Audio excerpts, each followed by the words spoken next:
Bem, existe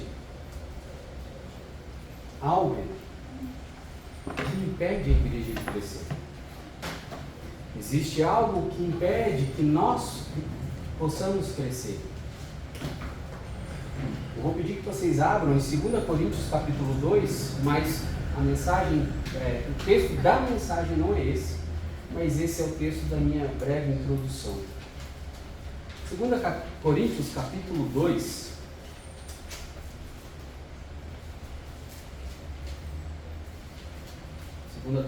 capítulo 2, versos 10 e 11, o principal para mim é o 11, eu vou ler o 10 para entender o sentido da introdução, mas o 10 de 2 Coríntios capítulo 2 vai dizer: e a quem perdoardes alguma coisa, também eu, porque se eu também perdoei alguma coisa, a quem a perdoei, por amor de vós, o fiz na presença de Cristo.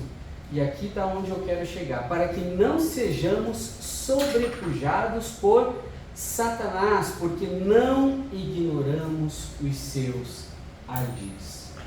Porque não ignoramos os seus ardis. E agora eu vou pedir que você abra sua Bíblia. Esse é o texto da mensagem em Ageu.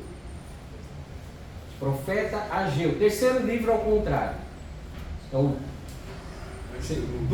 do fim você volta, é o terceiro livro.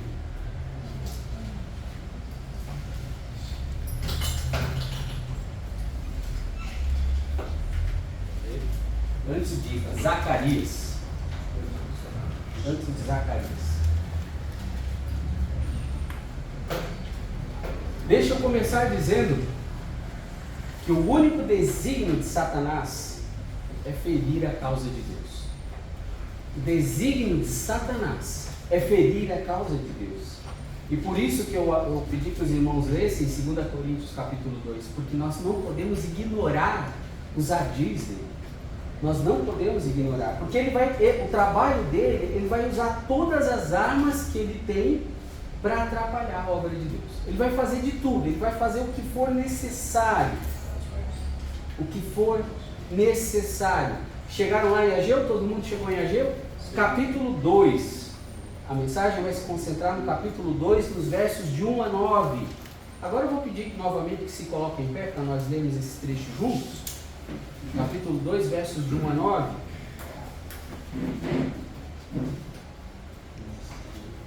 Ageu 2, 1 a 9 diz o seguinte: a palavra de Deus: no 7º mês, ao 21º dia do mês, veio a palavra do Senhor por intermédio do profeta Ageu, dizendo: fala agora a Zorobabel, filho de Sealtiel, governador de Judá, e a Josué, filho de Josadaque, sumo sacerdote, e ao restante do povo, dizendo: que há entre vós que, tendo ficado, viu esta casa na sua primeira glória? E como a vedes agora, não é esta como nada diante dos vossos olhos, comparada com aquela? Ora, pois, esforça-te, Zorobabel, diz o Senhor, e esforça-te, Josué, filho de Josadaque, sumo sacerdote, e esforça-te todo o povo da terra, diz o Senhor, e trabalhai, porque eu sou convosco, diz o Senhor dos Exércitos. Segundo a palavra da aliança que fiz convosco, quando saístes do Egito, o meu Espírito permanece no meio de vós. Não temais, porque assim diz o Senhor dos Exércitos, ainda uma vez, daqui a pouco, farei tremer os céus e a terra, o mar e a terra seca, e farei tremer todas as nações, e virão coisas preciosas de todas as nações, e encherei esta casa de glória, diz o Senhor dos Exércitos. Minha é a prata e meu é o ouro, disse o Senhor dos Exércitos. A glória desta última casa será maior do que a da primeira, diz o Senhor dos Exércitos. E neste lugar darei a paz, diz o Senhor dos Exércitos. Vamos aqui. Senhor, obrigado pela tua palavra. Ajuda-nos, Pai, a compreender a aplicação para as nossas vidas, para os nossos dias, mas também ver através do exemplo da tua palavra ali do povo de Israel, como devemos agir, o que atrapalha, o que é um problema no crescimento, tanto nosso espiritual quanto da igreja. Ajuda, Pai, que possamos fazer a Tua vontade, que o Espírito Santo possa abrir os nossos corações para a Tua palavra e para aquilo que o Senhor tem a dizer a cada um de nós. Continua a falar, Pai, comigo, como o Senhor falou enquanto eu estudava essa mensagem, e fala com cada um dos irmãos, eu te peço, em nome de Jesus. Amém. Podeis assentar. Como eu estava falando, nós não podemos ignorar as ferramentas de Satanás, os ardis de Satanás. E ele tem um arsenal na mão dele, no qual ele usa como ele quer, da forma como ele quer, porque ele quer atrapalhar. Ele pode usar, por exemplo, a ganância.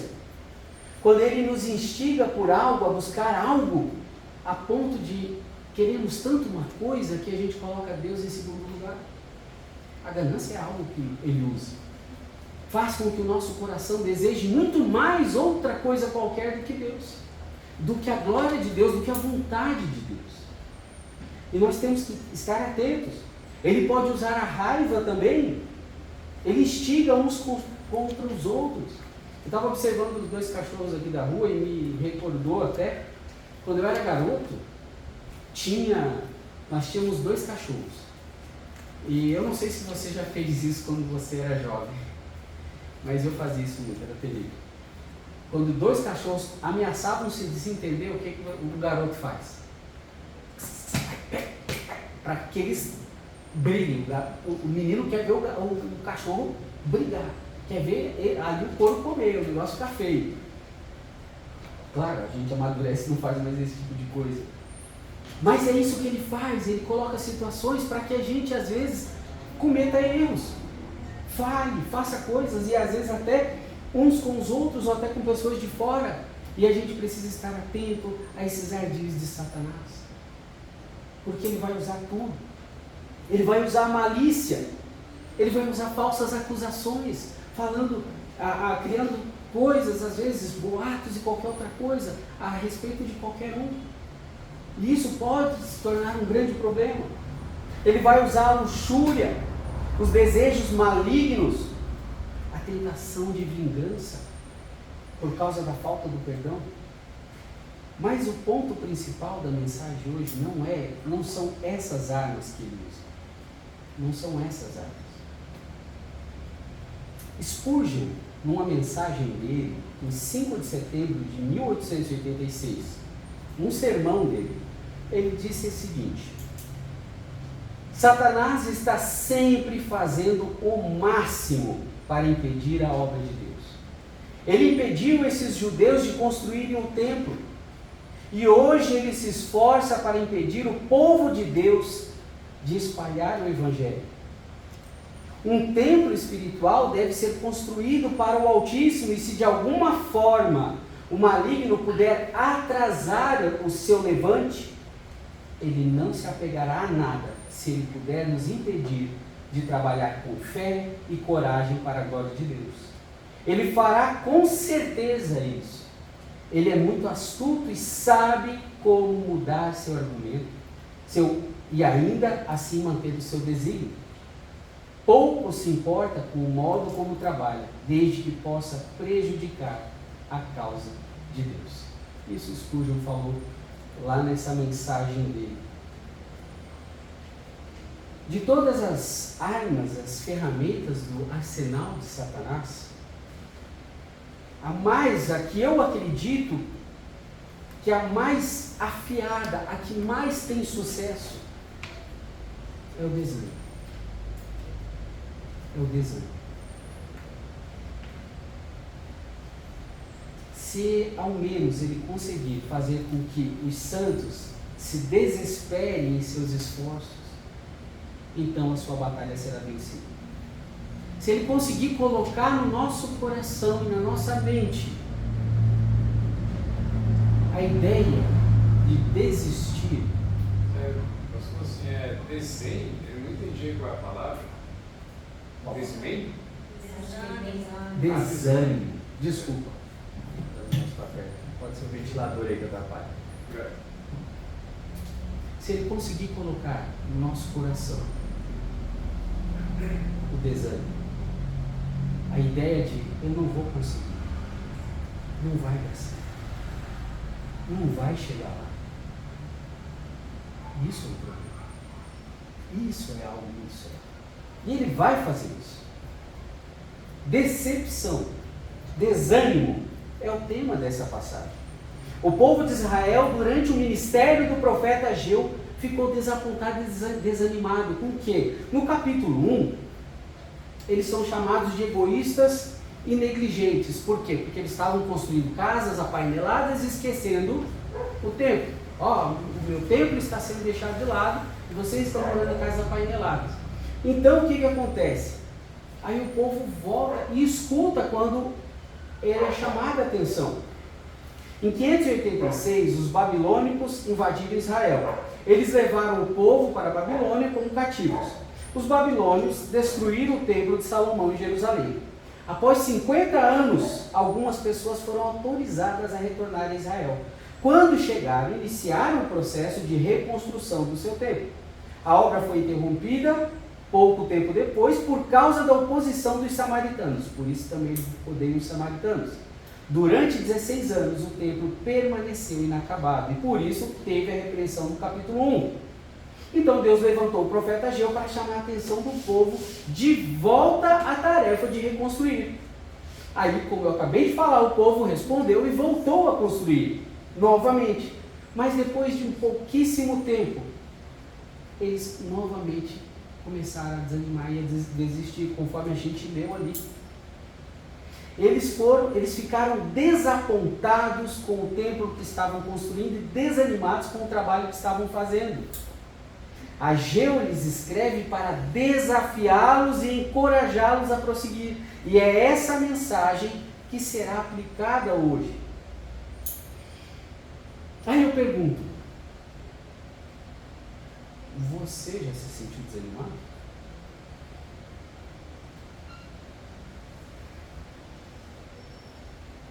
Você já se sentiu desanimado com o seu trabalho, com o trabalho na obra do Senhor? Eu acredito que todos em algum momento se sentem desanimados. Chegam nesse momento. Todos, inevitavelmente. Todo crente passa por desânimo. Todo salvo, em um momento ele está lá feliz, sorridente, trabalhando, acontecem coisas que o desagradam, que desanimam, que ali entristecem, decepcionam, e aí vem o desânimo. Há momentos em que a decepção ela paira como uma nuvem em cima. E parece que ela não vai embora, é igual uma tempestade que não vai embora, sabe? Ela fica lá e não sai mais. É como se fosse uma montanha gigantesca que você não... Imagine a maior montanha que você já viu na sua vida. Não sei se você já foi em algum lugar assim, eu já passei em alguns... A Serra do Rio do Rastro, em Santa Catarina e outras, onde você tem paredões assim que você pensa, se mandasse eu passar daqui para lá, eu não passo. É só pedra assim, até quase perder de vista. E às vezes a coisa está tão difícil que parece que está essa montanha na sua frente e você não vê solução. Você diz, eu não vou conseguir passar daqui para lá. Eu não vou conseguir transpor essa montanha. Ela é intransponível. Se não tomarmos cuidado, as nossas decepções podem atrapalhar as nossas vidas e nos fazer perder a fé e o foco. E nós não podemos perder a fé. Não podemos perder o foco. Ele precisa estar lá. Se não tomarmos cuidado, nossas decepções podem até nos fazer desistir da obra de Deus. E nós não podemos deixar que isso aconteça.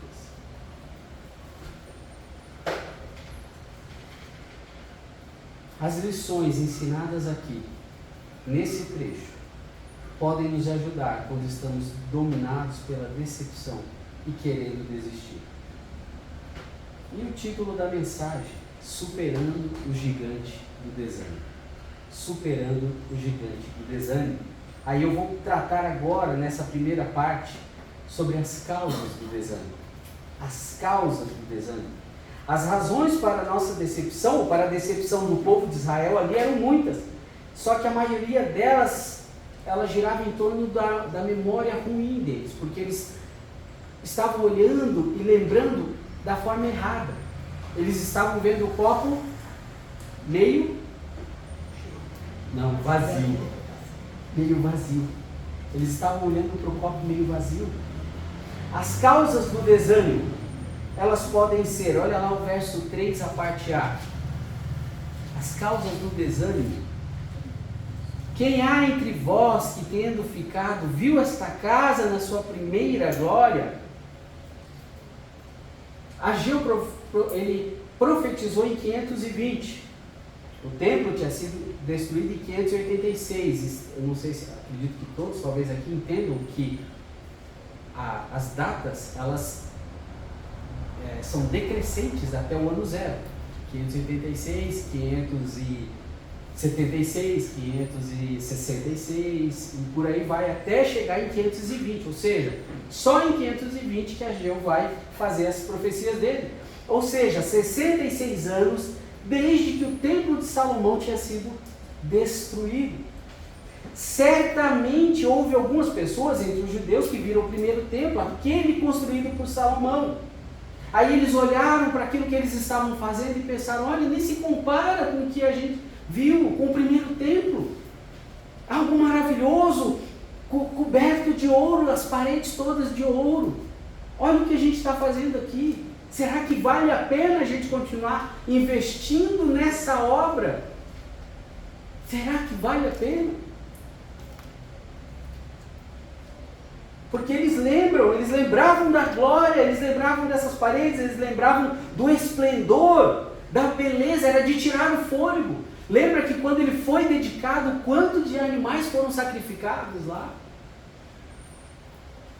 Milhares.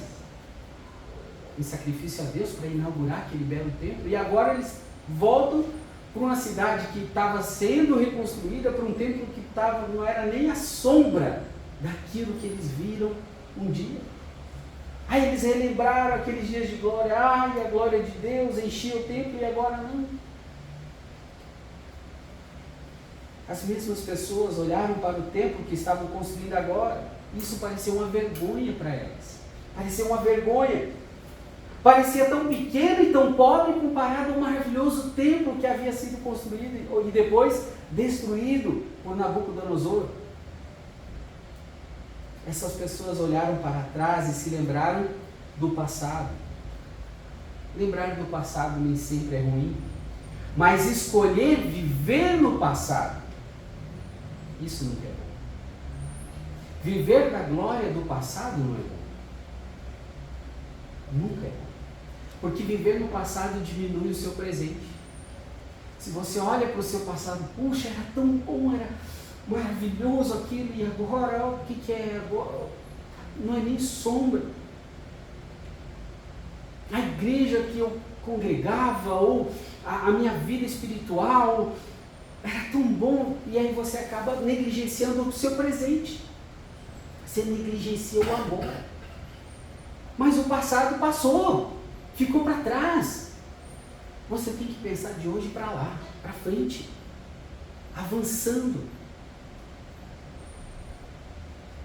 Lembra do povo de Israel quando ele olhava, ele estava no deserto, em vez de ele pensar, estamos livres do faraó, estamos livres dos açoites, estamos livres da escravidão, quem dera os alhos porós, as cebolas do Egito, lá a gente tinha fartura, mas eles não conseguiam enxergar que lá eles eram escravos, que eram açoitados.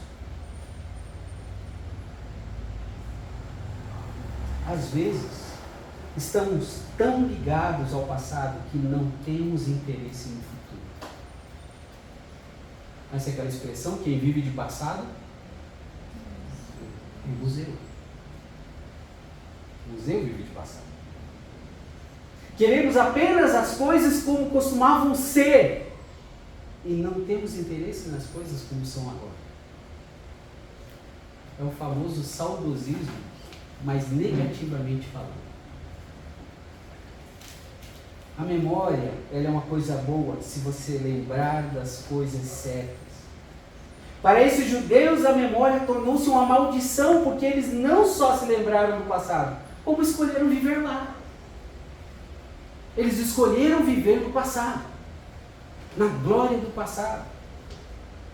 Quando nos apegamos tão fervorosamente ao passado que nos recusamos a servir a Deus no presente, estamos nos lembrando das coisas erradas.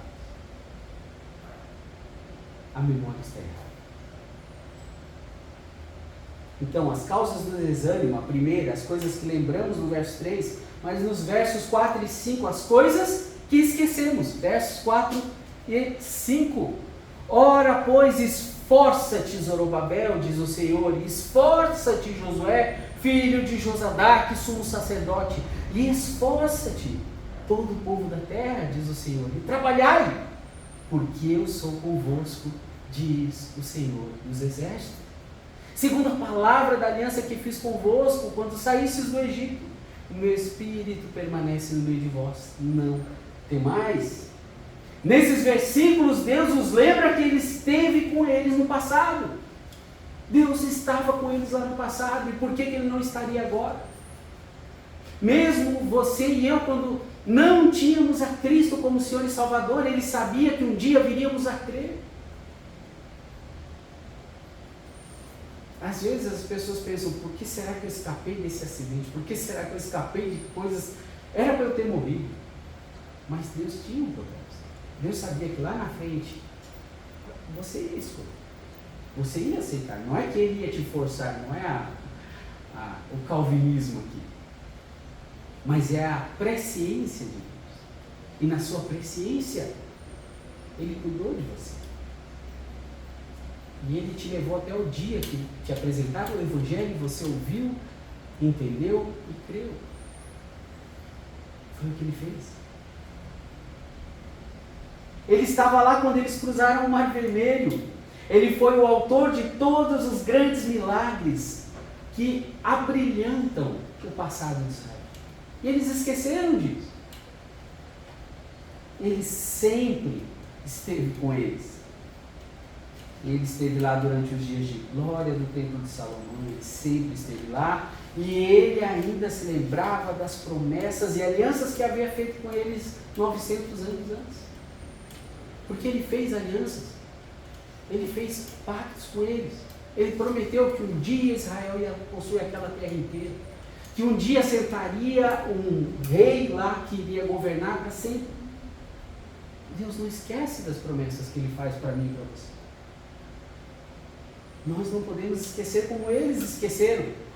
Ele estava cumprindo todas as promessas. Eles sabiam, eles ouviam as histórias. O problema é que as histórias do passado deles haviam se tornado apenas história. Apenas história. Elas deixaram de ter qualquer significado real para eles. Eles estavam só se lamentando. Não estavam lembrando do que Deus fez com eles, por eles e através deles. E era para eles lembrarem, porque eles esqueceram. Eles tinham certeza de que os dias de glória do passado e o Deus que os abençoou naquela época havia acabado. Acabou. Deus não vai mais abençoar. Deus não vai mais fazer o que Ele fez. Ou parece que Ele fechou as portas e disse, não, aqui está fechado, aqui não vai. Mas não é isso. Deus não trabalha dessa forma.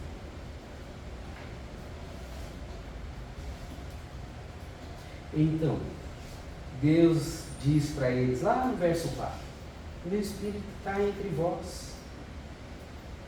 Eu ainda estou aqui como sempre estive. Eu ainda estou aqui. Pense no que o Senhor está dizendo para eles ali, em Ageu. E pense no que Ele pode estar falando no seu coração agora. Ele continua com você. Ele está aí. Porque hoje, quem é o templo? Ele está aí. Dentro de cada um.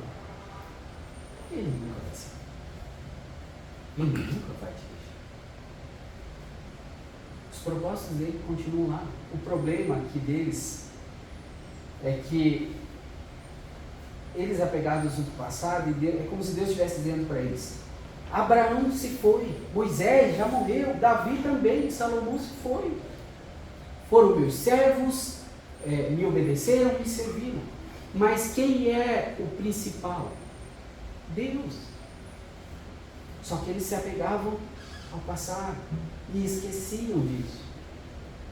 O primeiro templo foi, mas eu estou aqui. Eu que importa. Terminem, façam o templo. Eles olharam para o templo construído por Salomão e se lembraram da sua grandeza e majestade. Eles olharam para o templo que estavam construindo e ficaram desanimados com as diferenças. O que eles não conseguiam ver é que Deus não via diferença. Deus queria que eles construíssem. Deus queria que eles fizessem só o trabalho. Era isso que ele queria. Ele não estava exigindo deles fazer um templo igual Salomão fez. Não era isso que ele exigia deles. Ele sabia das condições deles. Como ele sabe da condição de cada um. Ele não vai exigir de nós aquilo que nós não podemos fazer. Como ele não exigiu deles. Ele não vai exigir de você aquilo que você não pode alcançar. Ele vai exigir de você o que você pode. A pergunta é: você está fazendo o que pode? Eu estou fazendo o que eu posso? Porque a mensagem não é só para vocês, ela fala comigo. Elas não vêm porque eu fecho a porta, mas enquanto eu estudava para a mensagem, Deus falou de tal maneira que até chorar eu chorei. Porque eu pensei: Senhor, eu ainda não estou fazendo o que eu posso. Eu posso fazer mais. Eu posso fazer mais. Ele não estava preocupado com a glória externa da casa. Para ele, esta casa era tanto sua quanto a primeira casa. Ele estava preparado para habitar ali, reunir-se com seu povo e abençoar ali, naquele templo. Não se tratava de como costumava ser, tratava-se de Deus que habita no templo. É Ele quem habita. Ele estava dizendo para eles esquecerem o passado, lembrar do que deviam lembrar. Esqueçam quem não está mais aqui. Não negativamente. Porque vocês às vezes se apegam a pessoas, a líderes. Esqueça isso. Se apegue a mim. Confie em mim. É isso que Deus diz. Esqueça as coisas que você não tem mais. Como se a sua vida dependesse disso. Esqueça. Se não está aqui, se não está com você, não era para. Deus tem um propósito. E eu, quando pensava na mensagem, eu até pensei aqui, e vou mencionar agora, não façam ligação, por exemplo, com quem foi embora agora recentemente, que era o irmão José. Não tem nada a ver com isso. Eu pensei: podem fazer ligação. Não, não é isso. O irmão José era uma bênção. Era uma bênção tão grande que eu sinto falta dele. Mas eu tenho que continuar o trabalho que eu fazia junto com ele. Eu tenho que dar meu jeito para fazer. E alguém precisa fazer aquilo que ele fazia também. Eu preciso de um parceiro para ir lá na Santa Casa. Porque ele sempre estava disposto a isso.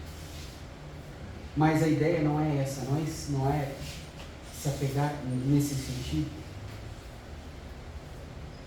Não olhe para o passado. Não se preocupe com quem não está aqui. Concentre-se em quem está. Ou seja, Deus.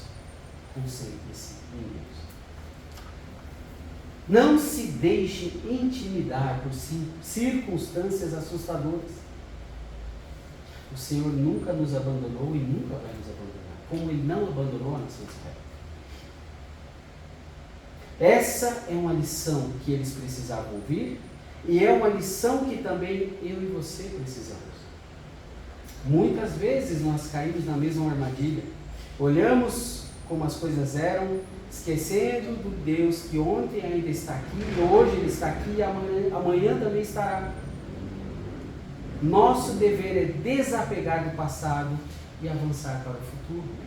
Filipenses 13, 14. Deixa eu abrir lá, eu não pus aqui, mas eu posso abrir para ler para vocês. Filipenses, capítulo 3, versos 13 e 14. Irmãos, quanto a mim, não julgo que haja alcançado, mas uma coisa faço e que, esquecendo-me das coisas que atrás ficam e avançando para as que estão adiante de mim, prossigo para o alvo pelo prêmio da soberana vocação de Deus em Cristo Jesus.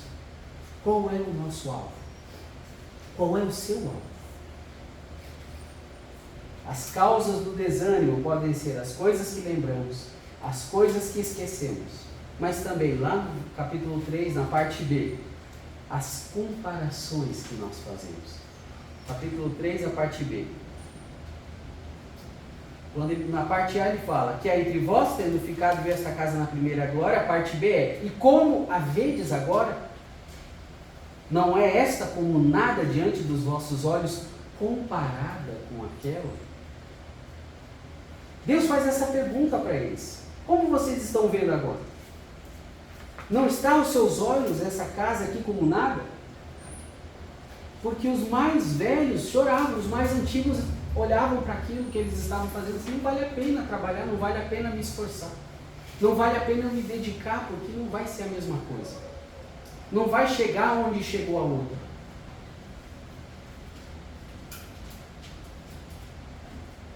Aos olhos deles, o novo templo era menos do que nada.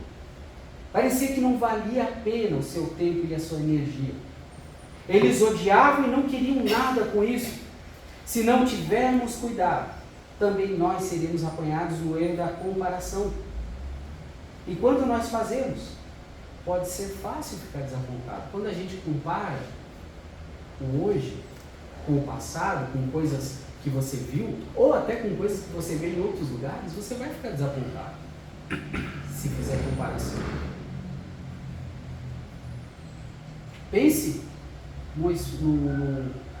nas esposas que às vezes comparam o marido com o marido de outra que faz tudo que ela assim, ele é carinhoso, você não é carinhoso comigo, ele é romântico, você não é romântico. Ou o homem comparando a esposa com outras esposas, ela é assim, assim, assim, olha, ela faz isso, isso e isso, você não faz, ela leva a comida para mim, ela arruma o prato para mim, ela arruma para o marido dela, mas você não arruma para mim. Quando a gente faz comparação, a coisa não fica boa. Não devemos comparar. Não devemos comparar ninguém com ninguém. Filhos. Às vezes comparamos filhos. Porque esse aqui é obediente, esse aqui não é. Você devia ser igual ao seu irmão, você devia ser igual à sua irmã. Alguém gosta de ser comparado? Ninguém gosta de ser comparado. Com ninguém. E nós não devemos comparar a nossa igreja com qualquer igreja. A nossa igreja é a nossa igreja. Esta igreja é a Igreja Batista Esperança de Itapaí. Ela é única, porque só nela tem a Vanderília, a Eliane, a Giovana, a Nalu, e cada um que está aqui, Clíris que está vindo agora, Lucas, ela é única. Cada um, Pastor Bill, Dona Suzana, Samuel, Miranda, nós, a minha família, nós não podemos nos comparar com ninguém, com nenhuma outra igreja. Nós temos que trabalhar e batalhar pela nossa igreja.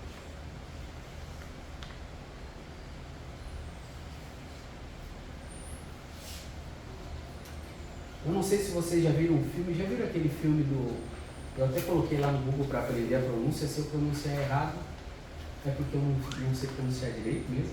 Seabiscuit, não sei se é assim que fala, Seabiscuit é um cavalo dos anos 30. Seabiscuit, acho que é isso. Ele era um cavalo que ele era tão rápido e tão dinâmico, diferenciado, que eles não poderiam, não era qualquer um que podia treinar com ele. Chegou um ponto que os outros cavalos desistiam e não corriam com ele. Então não dava para correr junto. E essa é uma comparação tola, porque eu estou falando de cavalos. Mas às vezes nós fazemos comparações assim. Às vezes nós nos comparamos, às vezes, com outras igrejas e pensamos, por que lá não funciona assim? Por que lá não acontece isso? Por que fulano não faz isso? Por que o pastor ou qualquer irmão não é assim, assado? A gente não pode se comparar. A gente tem que trabalhar. A gente tem que olhar para essa casa como a casa de Deus, para a obra de Deus prosseguir. De qualquer forma.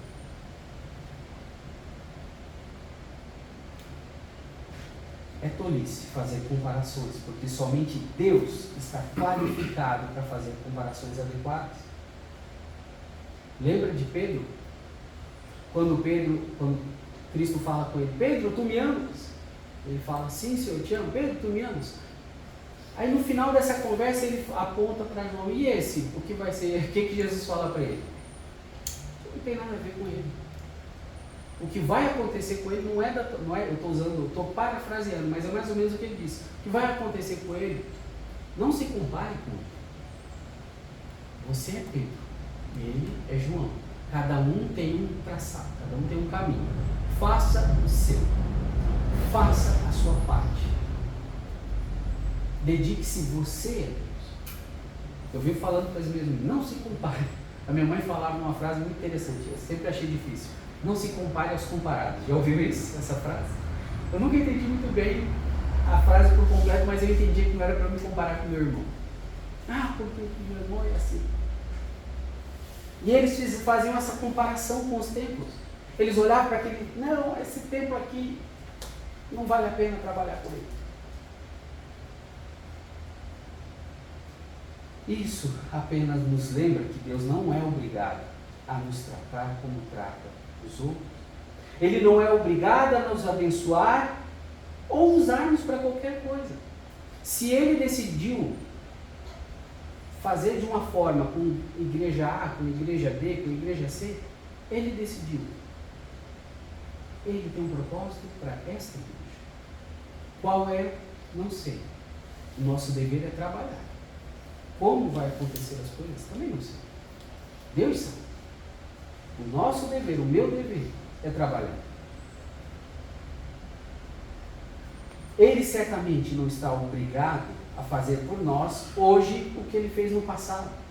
Ele tem o direito de fazer o que quiser conosco. E somos tolos se a gente ficar querendo comparar as coisas. Comparar com o passado. Quando vivemos no passado e rebaixamos o presente, o resultado inevitável será a decepção e o desânimo. Se não tivermos cuidado, poderemos simplesmente não conseguir ver que os melhores dias das nossas vidas, os melhores dias da nossa igreja, os melhores dias do nosso ministério, podem ser os dias que estão à frente, e não o que ficou para trás. Se não tomarmos cuidado, podemos nos tornar uma fonte de desânimo para outras pessoas.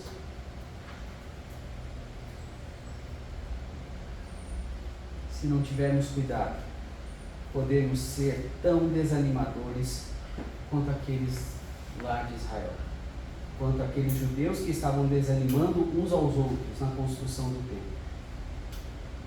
Podemos matar o entusiasmo uns dos outros pela obra do Senhor, sendo negativos em relação a qualquer coisa que não seja igual às nossas experiências do passado. Essa mensagem eu vou encerrar por aqui, porque essa aqui ela vai estar falando das causas do desânimo.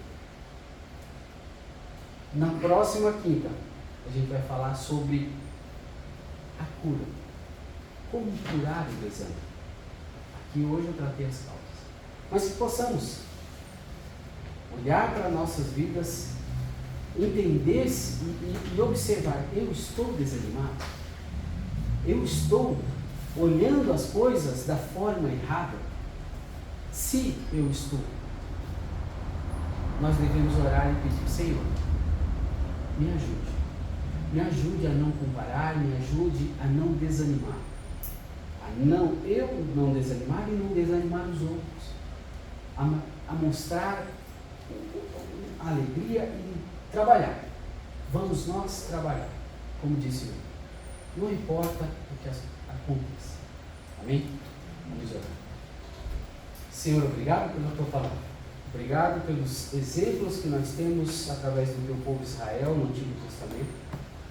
Possamos olhar para eles e não repetir os mesmos erros. Infelizmente, muitas vezes nós repetimos os mesmos erros, porque somos pecadores.